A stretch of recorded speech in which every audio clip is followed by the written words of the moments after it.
ప్రధాన ప్రతిపక్ష హోదా కోసం హైకోర్టుకు జగన్మోహన్ రెడ్డి ప్రతిపక్ష హోదా ఇప్పించాలని వైసీపీ తరఫున పిటిషన్ దాఖలు.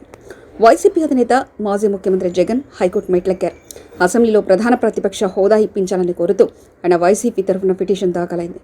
దీనికి సంబంధించి ఇప్పటికే స్పీకర్ అయ్యన్న పాత్రుడికి లేఖ రాశామని, అయినా ఆయన నుంచి ఎలాంటి సమాధానం రాలేదని ఆయన పేర్కొన్నారు. ఇక హైకోర్టు జోక్యం చేసుకుని తమ పార్టీకి ప్రధాన ప్రతిపక్ష హోదాని ఇప్పించాలని కోరారు. ఈ సందర్భంగా మహారాష్ట్ర, రాజస్థాన్లో గతంలో జరిగిన ఘటనలు, ఈ సందర్భంగా సుప్రీంకోర్టు ఇచ్చిన తీర్పును కూడా ఆయన ఉటంకించారు. తాజాగా జరిగిన అసెంబ్లీ ఎన్నికల్లో తమ పార్టీకి 11 సీట్లు మాత్రమే లభించాయని పేర్కొన్న మాజీ సీఎం జగన్ ప్రధాన ప్రతిపక్ష హోదా ఇచ్చేందుకు ఎలాంటి అడ్డంకులు లేవన్నారు. సభలో ఉన్నదంతా అధికార పక్షమేనని, మరో పార్టీ తరఫున ఎమ్మెల్యేలు లేరని తెలిపారు.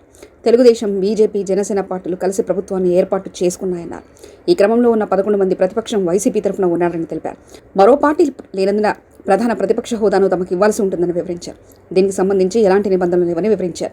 10% మంది ఎమ్మెల్యేలు ఉంటేనే ప్రధాన ప్రతిపక్ష హోదా దక్కుతున్న వాదనలో ఎలాంటి నిబంధనలు లేవని తెలిపారు. అధికార పక్షం మినహా మరో పెద్ద పార్టీ ఉంటే ఆ పార్టీకి ప్రధాన ప్రతిపక్ష హోదా ఇవ్వాలని గతంలో మహారాష్ట్ర కేసులో సుప్రీంకోర్టు ఇచ్చిన తీర్పును ఈ సందర్భంగా ఉటంకించారు. అదేవిధంగా రాజస్థాన్ అసెంబ్లీకి సంబంధించి ఇచ్చిన మరో తీర్పును కూడా జగన్ తన పిటిషన్లో సాధారణంగా వివరించారు. ఇక ప్రస్తుతం ఏపీ అసెంబ్లీలో అధికార పక్షం మినహా మరో పార్టీ లేదని, ఉన్నది తామేనని, కాబట్టి తమకు ప్రధాన ప్రతిపక్షం హోదా ఇప్పించాలని కోరారు.